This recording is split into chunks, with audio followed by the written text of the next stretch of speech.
Prelep dober večer vsem skupaj. Tretji, predzadnji dan festivala Mesta knjige. Jaz res z velikim veseljem sem počaščen, da sta sprejela vabilo profesor Zmago Šmitek in Tina Košir. Profesor Šmitek in študentka. Profesor Šmitek je antropolog, avtor mnogih knjig, ki se tičejo mitologije, religije. Tu pred nami pa predstavljamo zadnjo knjigo, kateri se je profesor ukvarjal z mandalami. Z njim se bo pa pogovarjala Tina. Sem res spet vesel, da si prišla v Novo Gorico. Tina je sicer tudi študentka, kot je samo omenila, na filozofski fakulteti, študira pa kašmirski šivaizem, tudi to sem se zapomnil. Tako da jaz bom predal besedo in hvala lepo še enkrat.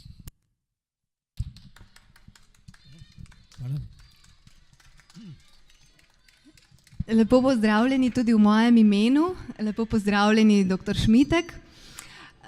Naj začnem z eno zanimivo definicijo slovenske besede dogodek oziroma etimologijo, za katero sem izvedela v vaši knjigi. Namreč, da beseda dogodek, zgoditi se, goditi se, izvira iz srečati se na istem mestu. Tako da je tole naše srečanje pravzaprav tudi neke vrste mandala.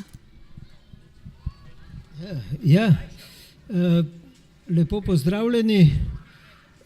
Rekel bi, tako kot Indijci pravijo, da naključij ni, in potem, če se pogovarjamo o mandalah, pa če ste vi prišli, bi rekel, da je ene vrste mandala nastala iz tega našega današnjega zasedanja.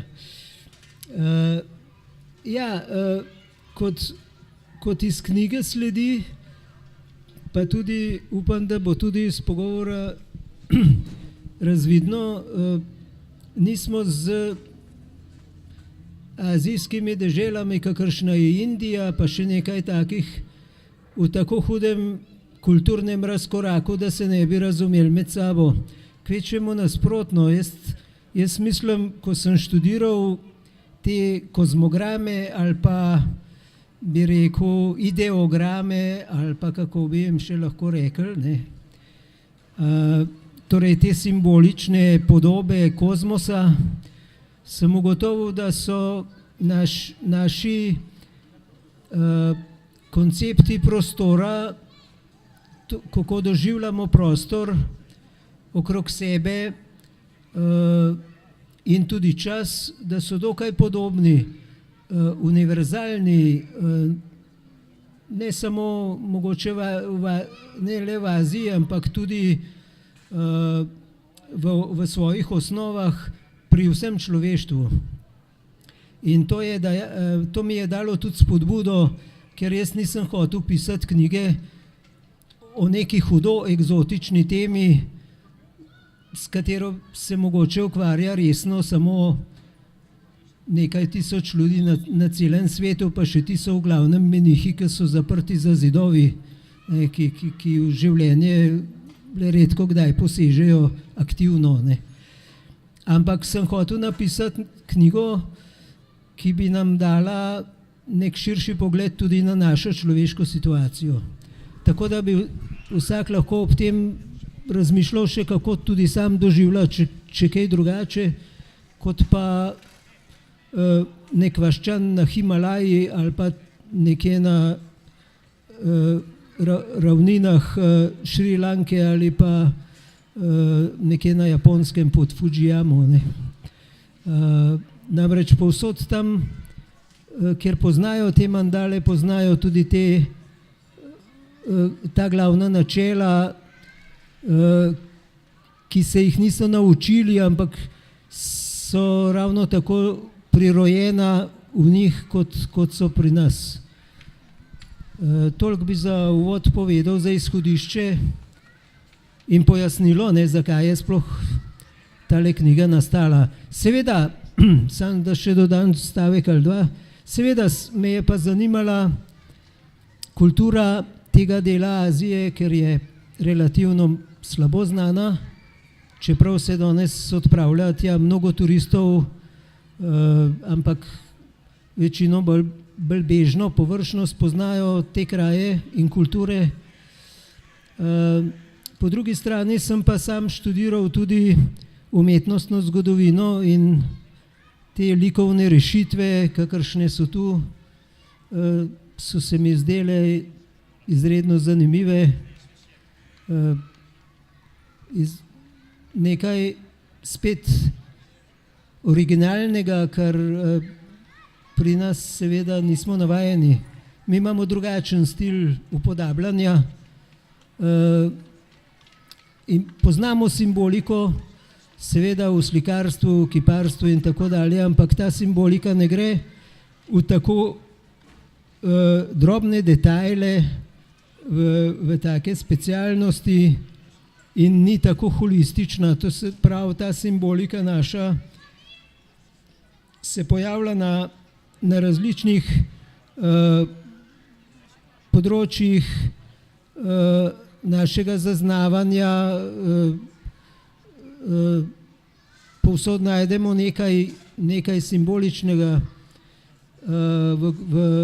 ne le v slikarstvu, tudi v književnosti in tako naprej. Ampak v Indiji je pa izredno povezana, tako da vse spada, vse se spaja in povezuje v nek širok sistem, ki je logično povezan. No in tudi o tem bomo še rekli kakšno besedo. Hvala. Zdaj me pa pravzaprav ob tej knjigi najprej zanima, kako ste vi našli tisto nit, kako ste se odločili, kako organizirati to ogromno snov. Izvemo v predgovoru, da kar 4 desetletja vaših potovanj po Aziji, vaših raziskovanj, branja velikega števila strokovne literature, spoznavanja kultur, ljudi, številnih izkustev, skratka ogromno snovi se je nabralo. Tudi mandale v vaši knjigi nastopajo v kar najširši možni definiciji, bi rekla, zauzemajo ne zgolj mandale kot mandale, lotevate se roman, arhitekture, zaznavanj prostora, časa, kot pravite, duhovnih izkustev, religij, skratka resnično širok spekter. Kako je ta knjiga nastajala? Ja, ta knjiga je predvsem nastajala počasi in postopoma. Jaz na začetku nisem vedel, da bom kdaj knjigo o tem napisal, seveda.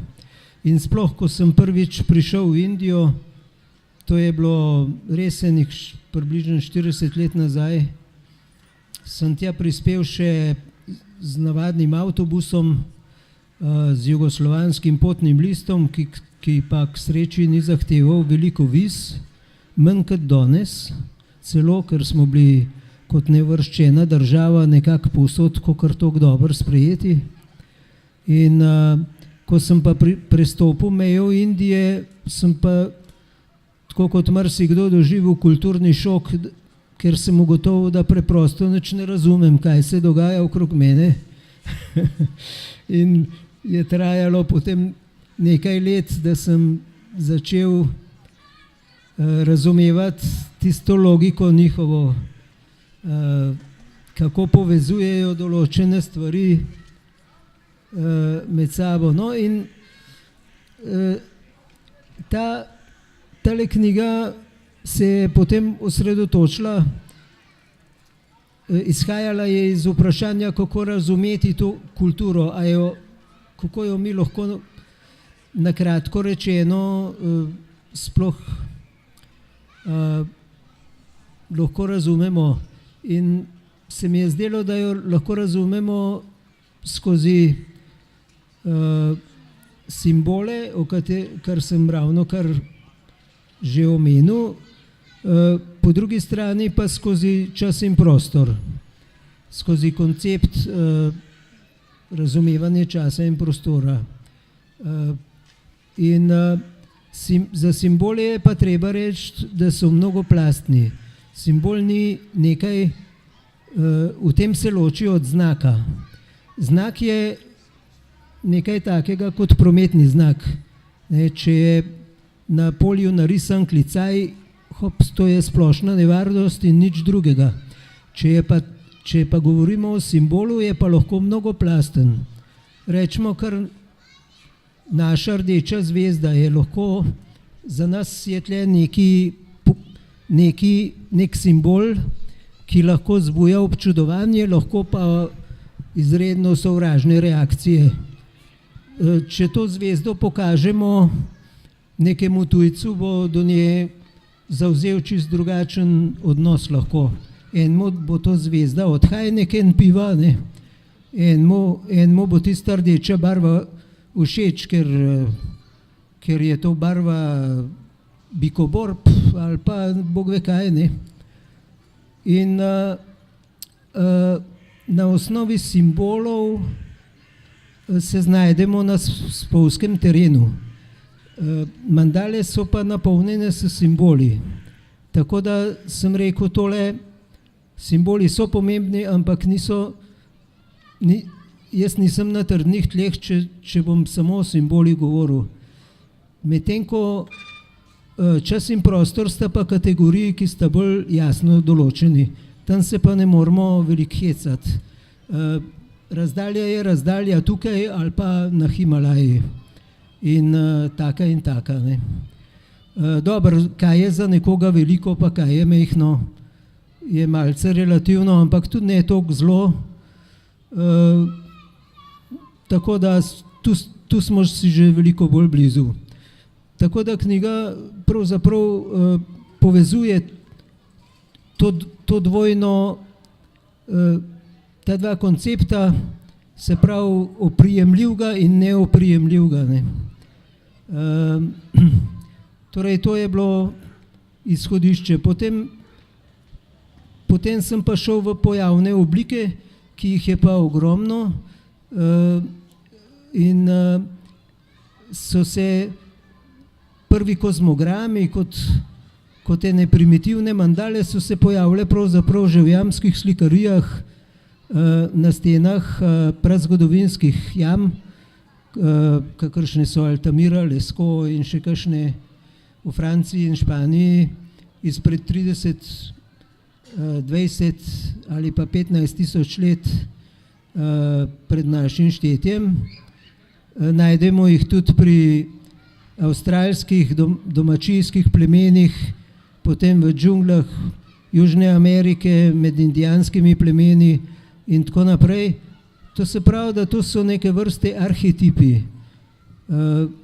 Arhetipi pomeni zelo stari tipi upodabljanja resničnosti, okolja, sveta, kozmosa. Ne. Na višjem nivoju je pa te kozmograme uporabil budizem, ko se je prevesil iz tega prvotnega budizma, ki ga je še Buda pravzaprav širil, ki je bil izredno racionalen, navezan samo na vprašanje, kako se izogniti trpljenju. Ne, to je bil ta teravatski ali hinajanski budizem, ki mu je pa sledila potem tista faza, ki je za razvoj mandal zanimiva. To je pa mahajanski budizem okrog 3. 4. stoletja našega štetja, ko Buda postane že božanska figura. Ne, ni več navaden človeški mojster, ki je učil svoje učence modrosti, ampak postane božansko bitje in takrat se preseli njegov lik, njegov pokojni lik v nebesa, postane vladar sveta, vladar kozmosa in takrat ga začnejo upodabljati v teh mandalah.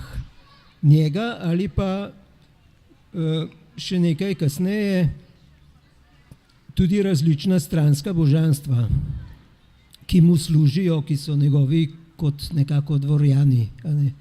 In tako nastanejo te kompozicije, ki so se pa s širjenjem budizma po Aziji približno od leta 600 našega štetja, ko začne iz Indije budizem prodirati na Kitajsko in še bolj proti vzhodu, proti Japonski.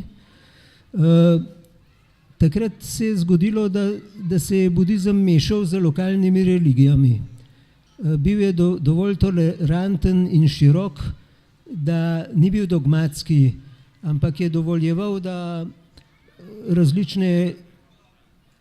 različna prilagajanja lokalnim razmeram, tako da se je potem razvil iz tega kitajski budizem, japonski budizem, šrilanški, burmanski in tako naprej.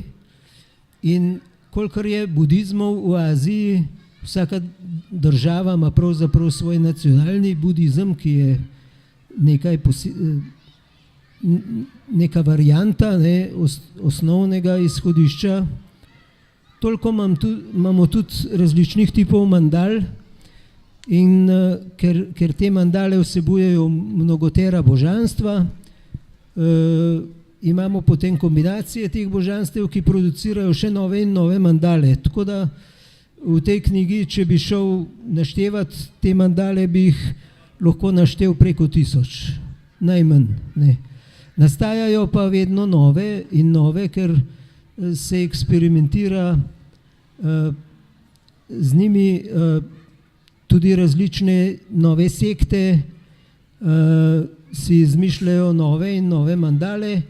Po drugi strani se pa tudi v moderni umetnosti nekateri avtorji, slikarji posvečajo temu, da svoje osebne vizije mandal, ki so čisto njihove, lastne, reproducirajo na platno. Tako da pri nas je recimo v eni fazi tudi Metka Kraševec risala mandale, tako da postavim stvar na slovenska tla tudi. In to je nek, bi rekel, nek način izražanja, ki je globoko človeški, kajti z mandalami se je veliko ukvarjal naprimer psihiater švicarskega rodu Carl Gustav Jung in je ugotavljal, da njegovi pacienti v duševnem sanatoriju za duševne bolezni spontano rišejo mandale kot krog, predeljen z nekim križem, ki ima svoje točno določeno središče in določene 4 strani neba, in potem lahko dodajajo še razne detajle, ampak ta osnova po njegovem predstavlja orientacijski sistem, ki človeka usmerja. In ker so njegovi pacienti trpeli za šizofrenijo, za katero je značilno, da se človek počuti zmeden, dezorientiran, da išče neko oporno točko v svetu, v svojem duševnem svetu, jim je ta mandala pomagala nekako se osredotočiti in se zbalansirati, kot da bi imeli neki kompas v roki. To pomeni, če je saj nekaj od tega res, ali pa če lahko potrdimo, kar je Jung dognal na osnovi svojih lastnih izkušenj s temi pacienti, potem lahko rečemo, da je to nekaj prvinskega, kar je v človeku, da na nek način vedno išče tudi to vizualno oporo. Zato, kot bova mogoče se še pozneje dotaknila, je nastal tudi so prvi načrti mest, ker vidim, da je ta knjižni sejem posvečen problematiki mesta, bi lahko rekel prvi načrti mest, ki so nastali v Aziji in pa v Srednji Ameriki in gre popolnoma za isto zasnovo, za kvadratno zasnovo mesta z geometrično sesekajočimi ulicami, ki predstavljajo neko mrežo. In to je logičen sistem, ki ima jasno določeno središče. V središču je ponavadi stala najvišja piramida, potem so pa simetrično okrog nje razporejeni drugi objekti.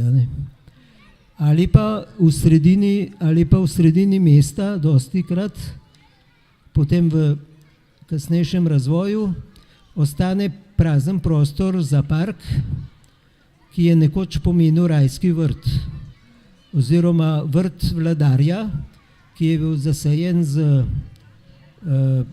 eksotičnimi rastlinami, lepo negovan, ker je vladar tudi imel, gojil divjačino, ki jo je lahko lovil, prizarjal občasno lov na to divjačino, ker so ti parki bili dostikrat kar obsežni. In to je prispodoba rajskega vrta, kakršnega poznamo iz Biblije. In tudi o teh vrtovih je kar precej izvemo v vaši knjigi, in ker ravno sediva na robu parka, bi lahko rekli na robu rajskega vrta skoraj, da. Vas lahko pa vprašam tudi še o naslovu knjige, Tajni vrtovi razsvetljenja. Kako se vam je utrnil? Ja, vrtovi že zaradi tega, kar sem zdaj povedal, ampak vrt ima še en dodatni pomen. Beseda ima povezavo z vrteti se, kajti ta prvotni vrt je bil ponavadi, kot vemo iz perzijskih virov, krožne oblike. Je bil začrtan na nek način geometrično kot krog.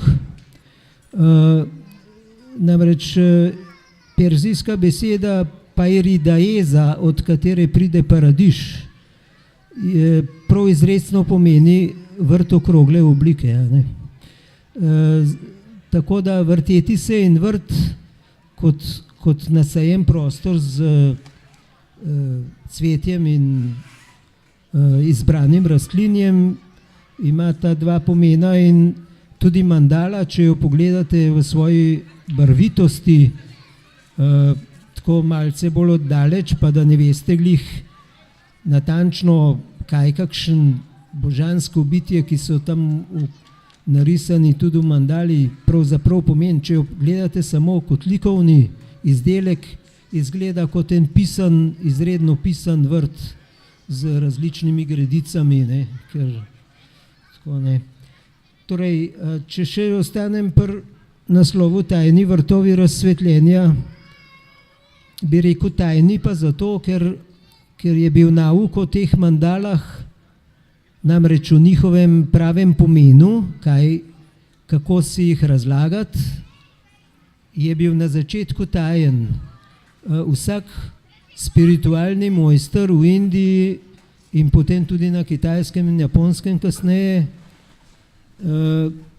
je pojasnil svojim učencem, kako pravilno razumeti mandalo v tem globjem smislu, spiritualnem smislu. Kajti mandale so uporabljali pri meditacijah, torej pri poglabljanju vase, pri koncentriranju, vajah koncentracije in kontemplacije, pa tudi pri religioznih obredih, recimo pri iniciacijah menihov, ki so prestopili na višjo stopnjo v hierarhiji. Tako da tega znanja ni smel vsak vedeti, od nepoklicanih seveda, ne. In je bilo prepovedano o tem govoriti. V kasnejši fazi, že potem, ko se je začenjal zreli srednji vek, tam od enega leta 1000 naprej, dalje, 1000 našega štetja, ne.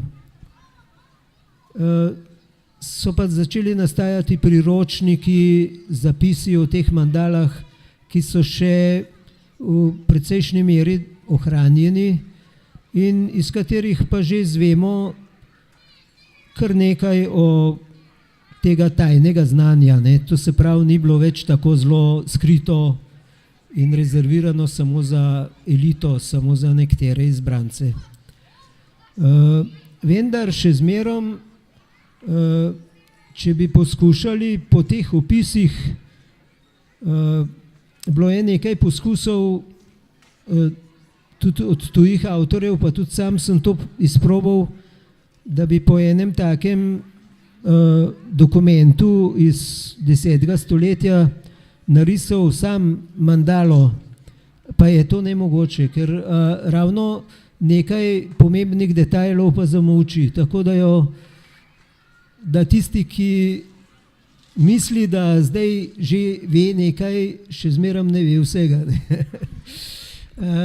No, to je pa nekaj takega, kar tudi Dalaj Lama danes pravi. Prav se je fino, če se ljudje zanimajo za mandale, ne? Prav, ker je to dobro, da nekaj vejo o tem. Ne? Ampak on točno ve, ne, da mi, tudi jaz, ne vemo vsega in da samo tisti menihi, ki dolga leta se posvečajo samo temu in imajo izbrane učitelje, prodrejo v vse potankosti te mandale, ne? Ki tako da pravijo, da postane telo človeka pravzaprav mandala, ker je tako prepojen s tem, ne? Ker se nauči gledati vse skozi oko tega kozmograma. Torej ima en širši pomen, ampak to so že pol te faze, ki presegajo nivo te knjige, ne? Zato nekje v tej knjigi pravim, ta knjiga je samo prst, ki pa kaže proti luni, ni pa luna sama, ne? Zanimivo je to, kar pravite o mandalah, pravzaprav velja tudi za druge reči, ne? Danes se nam zdi, da imamo dostop do teh azijskih znanj na zelo široki bazi, skoraj vsakdo že prakticira jogo, meditacijo, ampak enako kot pravite z mandalami, če človek bere ta starodavna besedila, dobi sicer lahko na začetku neko iluzijo, da nekaj ve, ki pa potem, če študira še malce dlje časa, ugotovi, da pravzaprav nič ne ve in da so nam ta skrivna znanja še vedno dostikrat povsem nedostopna. Ste vi prišli v stik tudi osebno s kakšnim učiteljem, ki bi vam razkril še globlje podrobnosti teh učenj, ali ste se morali pri svojih raziskovanjih zanesti na svoje antropološko znanje, tekstualno znanje? Ja, predvsem sem veliko študiral to, kar so drugi napisali o mandalah, seveda to je zmeraj dobro vedeti, ne? Kako drugi doživljajo to in kako tudi veliko so preštudirali starih dokumentov in zahodni in vzhodni avtori, ki so pisali o tem. Zanašal sem se pa tudi precej na lastno intuicijo, ker sem šel pogledat veliko lokacij, veliko krajev, kjer se te mandale nahajajo in sem jih hotel videti z lastnimi očmi. Nisem zaupal samo nekim opisom, ker je to tako, kot če bi gledal samo fotografijo, ki pa ne pove vsega. To je zanimivo, čeprav je še tako natančna fotografija. To lahko ilustriram z enim lastnim doživljajem, da recimo vsi poznajo Taj Mahal, ta prelepi mavzolej v Agri v Indiji, iz belega marmorja, ne? Ki pa zame nekako ni bil nikoli neka strašna lepota, ker se mi je zdel malce osladen, malce skoraj majhen kičast. In sem rekel, ja, se to je lepo, ampak to ni tisto, ne. Pol sem se pa le enkrat znajdel v Agri, pa sem rekel, grem pa še to pogledat, ne. Jasno, vse bi bilo čuden, da bi to zamudil in sem šel in moram reči, da redko kdaj so me spreleteli mravljinci po telesu, ampak redko kdaj se mi je to zgodilo, ampak ko sem pa zagledal ta mavzolej v živo, se je pa to zgodilo. In sploh nisem verjel, da je to možno, ker ob pogledu na fotografije sem bil čisto ravnodušen, ne. Tako da, ja, je tudi zanimivo, kako kakšna stvar na človeka v živo vpliva, ne. Tudi te mandale so velikokrat na posebnih krajih, ne? Na katere tudi ni tako lahko priti. V okviru knjige o mandalah pišete kar precej celo poglavje tudi o romanjih, o samih zakonitostih romanja. Se pravi, del mandale je tudi to, kako človek pride tja, kako se že skozi to dogaja preobrazba, potem je to na posebnem kraju. In tudi ločite pojmovanje prostora in pa kraja. Vas lahko več vprašam o tem, kaj je razlika med prostorom in krajem? Ja, to je hecno, da dostikrat mi v svoji površnosti kar izenačimo prostor pa kraj, ne. Rečemo, no, mi smo na prostoru Nove Gorice ali pa mi smo v kraju Nova Gorica, ne, pa je to več ali manj eno in isto, ne. Ampak če gremo pa res bolj metodično pogledati, pa lahko rečemo, da mi enega prostora ne moramo poznati drugače kot skozi kraje. Naprimer, jaz sicer lahko rečem, jaz poznam Dolenjsko, kar je neki prostor, ne. Ampak to dejansko ne drži, ne, sem se zlagal, ker jaz ne morem poznati Dolenjske kot take. Jaz lahko poznam recimo 100 krajev na Dolenjskem in potem rečem, ker 100 krajev poznam, ne, da tisto vmes, tisti prostor tudi poznam, ne. Nisem pa bil na vsakem kvadratnem metru Dolenjske, da bi rekel, jaz pa ta prostor kot celoto poznam, ne. In tudi doživljanje prostora pri romanju je tako, da romar pravzaprav potuje po točno določeni poti od enega kraja do drugega. In tako kot pri mandali obstaja ta logika, da človek vstopi v mandalo na robu, tam, kjer je tudi narisan vhod. Tam so 4 vhodi, ponavadi na vseh 4 stranih sveta. Skozi enega od teh vhodov vstopimo v ta sveti prostor, sestavljen iz krajev. In potem se gibljemo v smeri uringa kazalca, kajti to je pravilen način obhoda v Indiji in tudi pri nas, če gledamo ljudske plese, tudi na Slovenskem, pa tudi na Balkanu ali pa še kje drugje, bomo videli, da se plesalci od leve proti desni vrtijo, ne. In ne obratno, ker je to pravi način, ki je identičen z gibanjem sonca. No in na ta način tudi poteka redosled krajev, ki gre ponavadi od manj svetih krajev proti bolj svetim, tako da glavno svetišče, tisto, ki je osrednje, pride na koncu poštev kot krona vsega, ne. In tudi na mandalah so narisani ti pasovi ali pa dvorišča ali pa kaj podobnega, po katerih se potem človek giblje, preden doseže center. Torej, romanja so bila seveda v preteklih stoletjih vedno peš, ne, in danes se potuje tudi z avtobusi veliko, z vlaki in tako naprej, celo z avioni in tako naprej.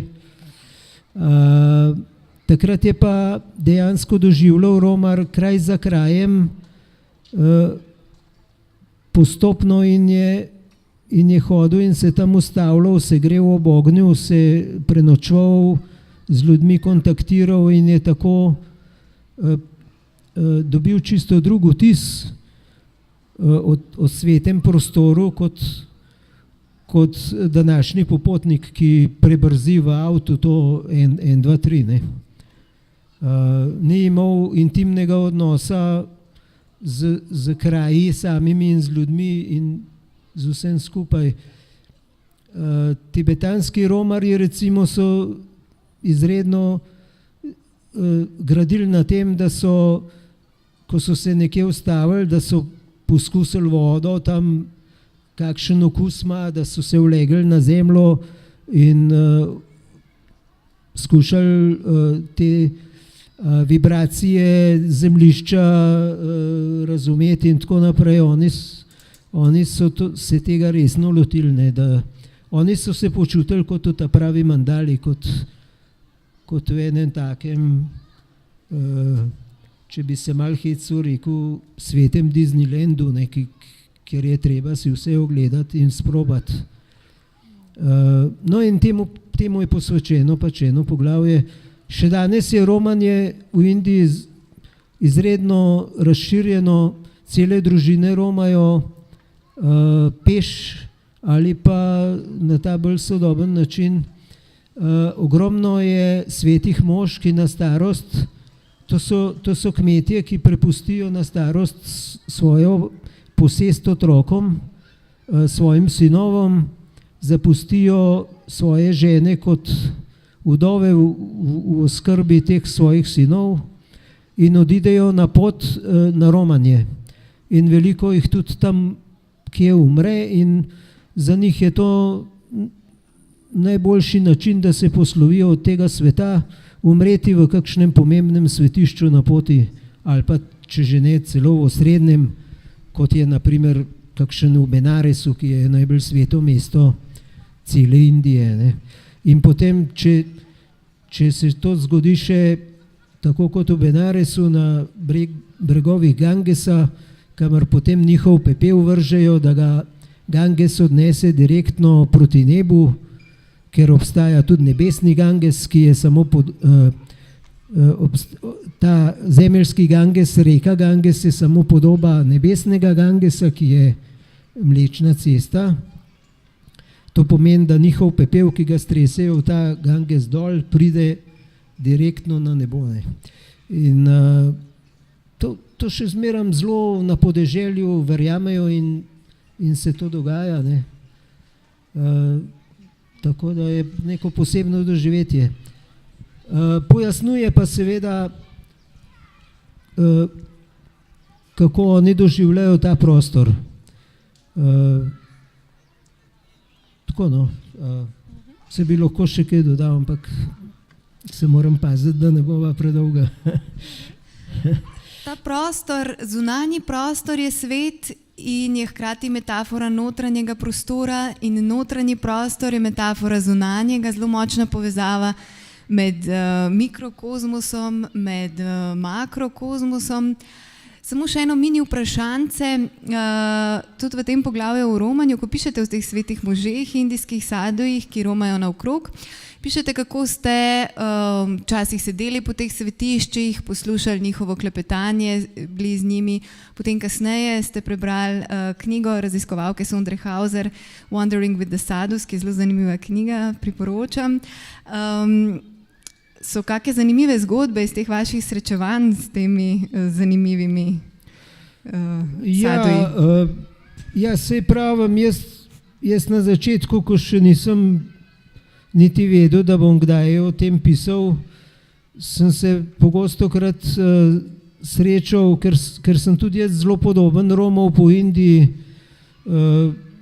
Jaz sem se sicer res, da z avtobusi vozil od vasi do vasi, ampak ko sem prenočval, sem pa dostikrat moral pogrniti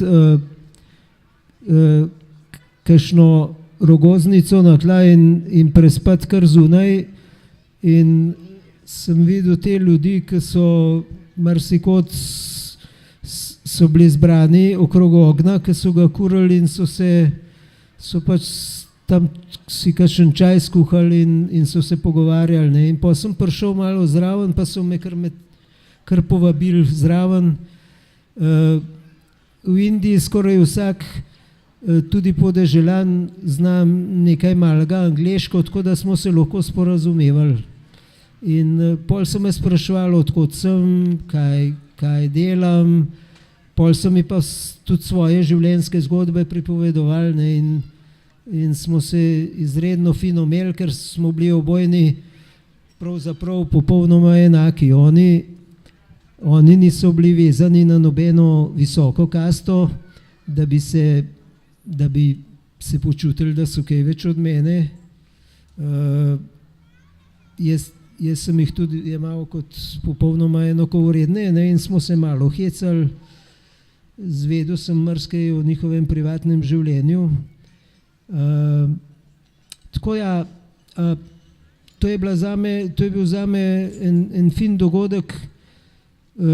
Kasneje sem pa videl, da moram že zaradi te masovnosti in zaradi vseh teh lepih spominov pač tudi eno poglavje temu posvetiti. Namreč oni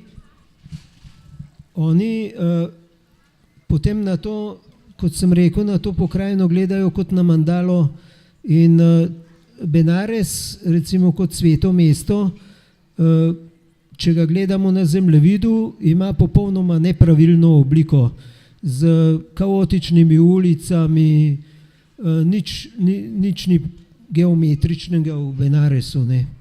Ampak oni ga pa vidijo kot mrežo svetišč, vidijo tisto, kar je turistu nevidno, ker ne zna tako gledati, in oni ga imajo za mandalo, ne. In si vse tisto nepotrebno odmislijo, tako da za njih ostane tisto, kar je pomembno, so tista glavna njihova svetišča in ta tvorijo mandalo, ne. Tudi če so malo bolj razmetana, jih oni, mentalni vzorec tega mesta je za njih mandala. V sredini je najpomembnejše, drugo je na periferiji in to je to, no. Temu sem jaz dal ime mandalizacija, postopek, ki je marsikje še prisoten. Tudi v Nepalu sem videl, da ta mesta v dolini Katmanduja pravzaprav si predstavljajo kot mandale. Tudi zato, ker so nekatera še vedno obzidana s srednjeveškimi obzidi, kar jim še bolj daje podobo zaprtosti v eno lupino, a ne. Tako kot jo ima mandala, ki ta lupina je ščiti pred zunanjimi škodljivimi vplivi. Tako kot je naš, recimo, kmet, ko je dvigal zaklade ali pa klical duhove z leskovo palico, zarisal okrog sebe najprej krog, ki je bil obrambni krog, v katerem je bil on siguren, ker ta zla bitja mu niso mogla škodovati, ne, niti sam hudič ni mogel do njega, ne, če je res potegnil neprekinjen krog, da nek se kje pozabil kakšnega centimetra spustiti, ne. Tako je tudi mandala, točno tisto, obrambni krog, ne. In obzidje okrog mesta je pa tudi obrambni krog, ne. Manj pomembno je, a je geometrično pravilen krog, ali je bolj jajčast, ali je celo štirikoten. Oni ga jemljajo kot krog, ne. Tako, ne. Zdaj, ko ste ravno omenili tudi tega slovenskega kmeta, ne, vaše prejšnje knjige se navezujejo na slovensko mitologijo in prav zdaj je v preporodu zanimanje za slovensko staroverstvo.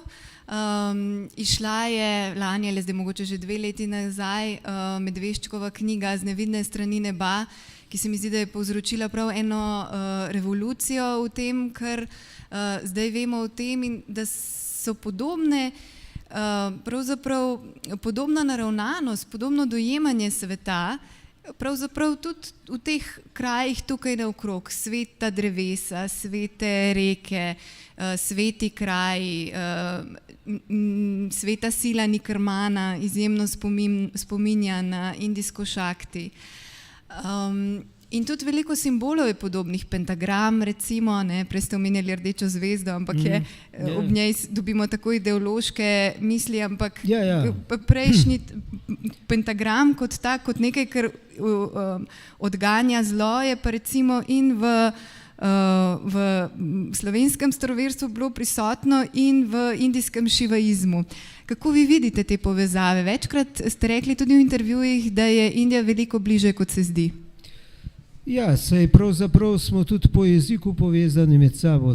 To je indoevropska skupina ljudstev, ki se je približno 1500 pred našim štetjem začela razseljevati, verjetno nekje severno od današnjega Afganistana, v tem stepskem pasu je bila neka množica ljudstev, ki so očitno zaradi prenaseljenosti ali zaradi kakšne naravne katastrofe, mogoče suše ali kaj podobnega, začela se seliti v različne smeri, in to je potrjeno z lingvističnimi mnogimi primeri.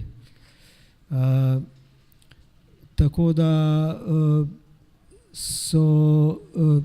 en del teh ljudstev se je selil proti Iranu in Indiji, drugi del proti Evropi.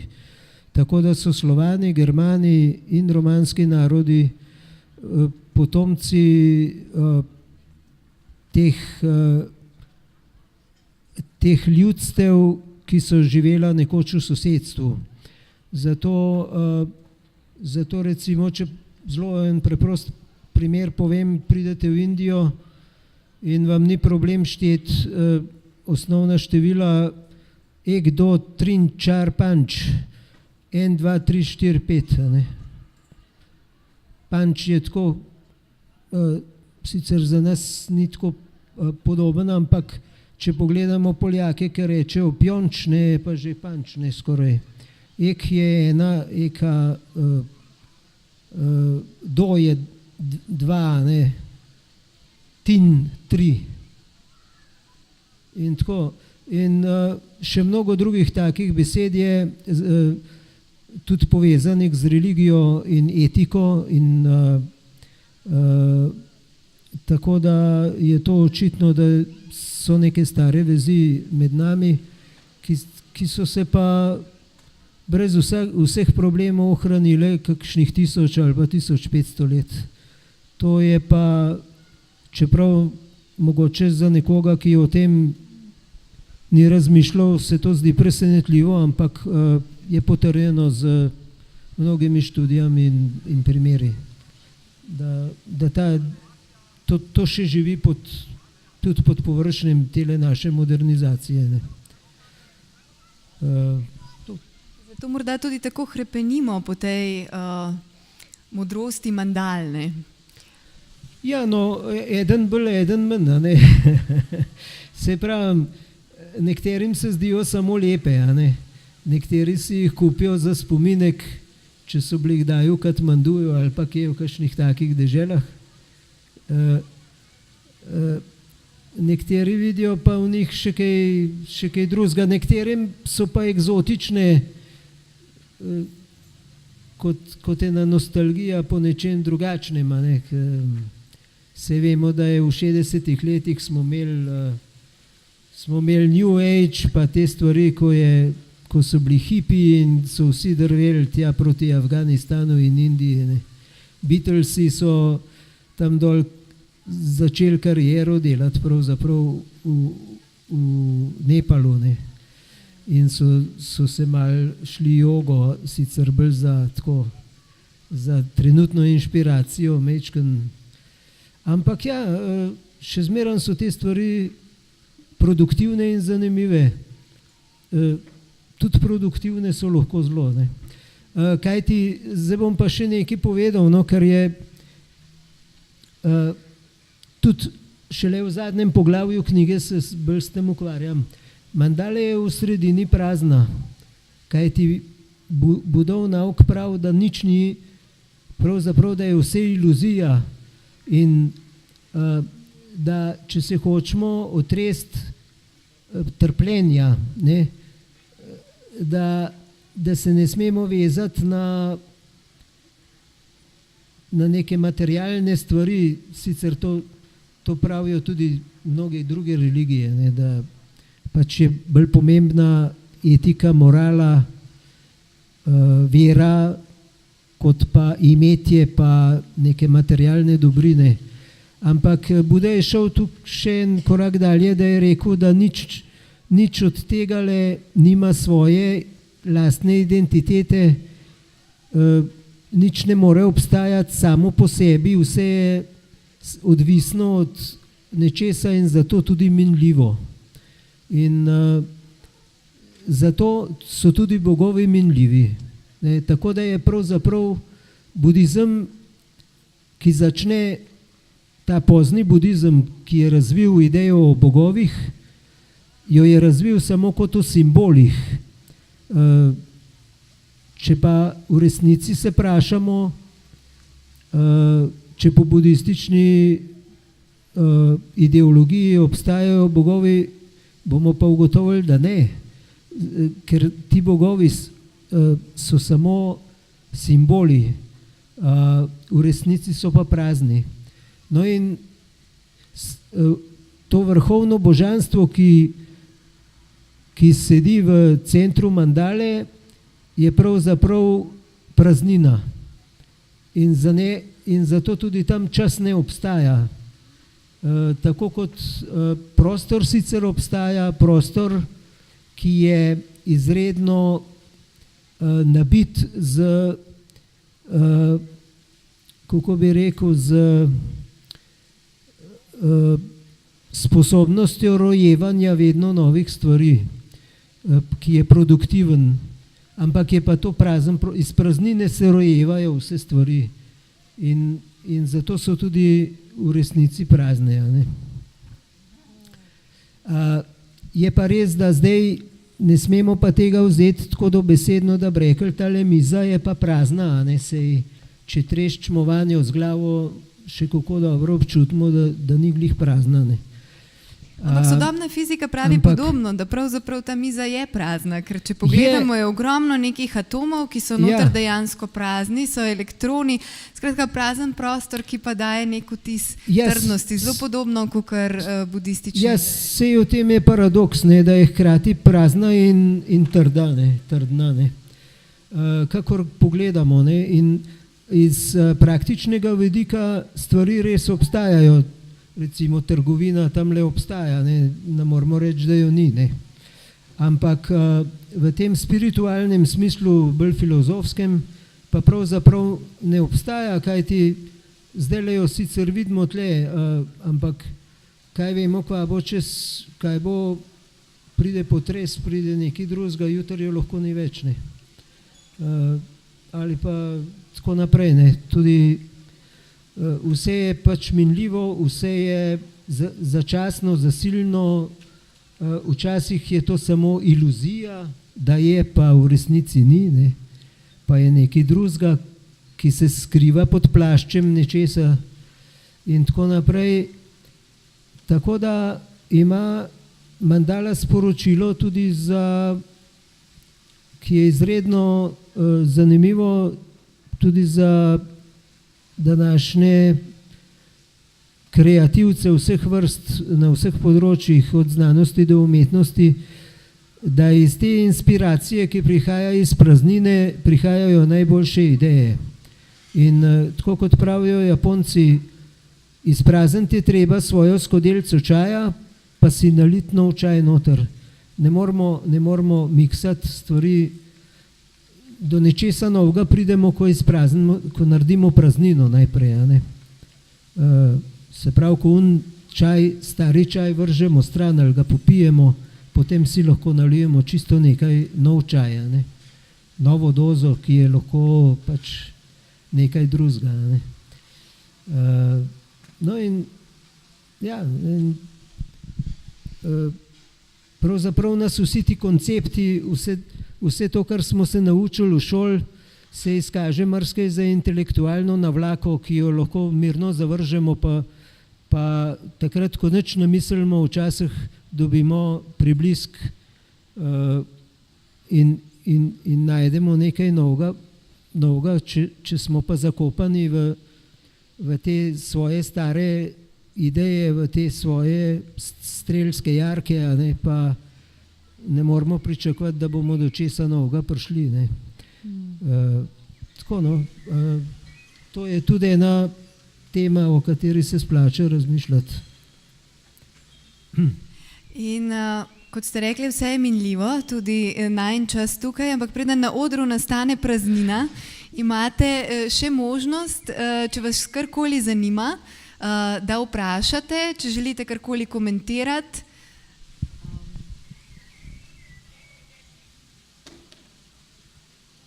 Ja, pol kaže, da je bilo vse jasno, ne?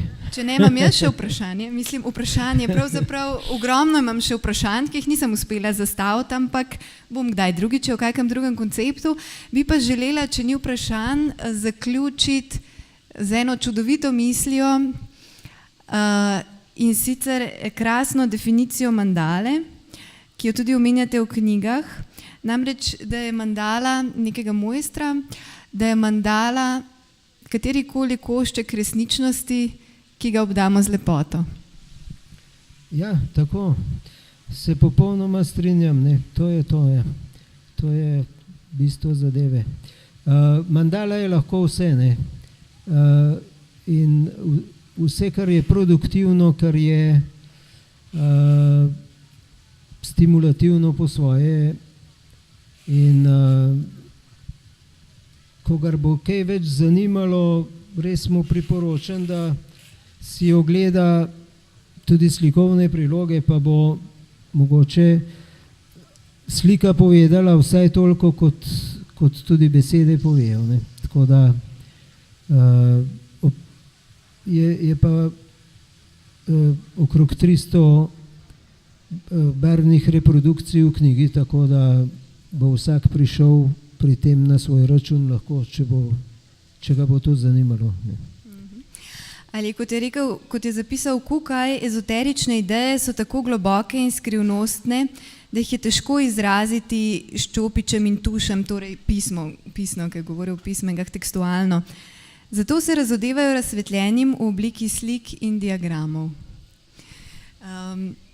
Tako da nekaj tega ogromnega bogatstva nam zdaj prinaša tudi v naš prostor, tudi vaša knjiga. Hvala za njo, hvala za ta zanimiv pogovor ob njej. Če dodam še svojo bralsko izkušnjo, bi rekla, da je tudi vaša knjiga pravzaprav ena takšna mandala, v katero se bralec poda kot na neko romanje in potem se odpirajo različne teme, odpirajo različni prostori, odpirajo različne svetovi, odpirajo različne povezave. In potem, ko prebereš knjigo do konca, ugotoviš, da je pot morda končana, ampak potovanje se šele začenja in da ob naslednjem branju se bodo razkrile nove. Tako da... Ja, hvala, lepo ste to zaključili, res se vam zahvaljujem za ta lepi intervju in tudi vsem prisotnim za to, ker ste prišli poslušati in izrazili svoje zanimanje za to. Res sem kar počaščen in najlepša hvala tudi. Hvala vsem tudi v mojem imenu.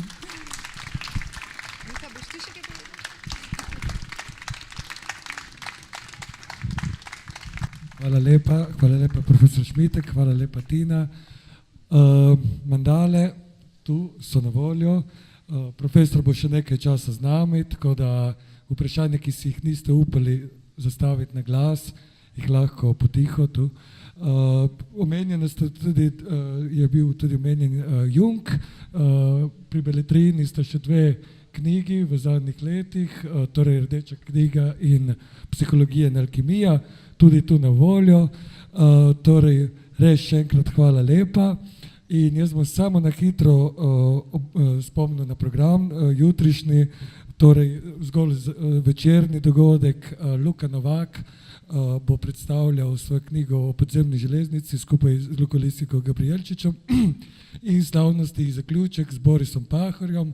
Vodil bo Aljaž Krlep, torej od 7 naprej smo zvečer, sicer pa prej so še delavnice, glasba, programi so na voljo isto na Infopultu, tako da hvala lepa, da ste prišli in se vidimo jutri.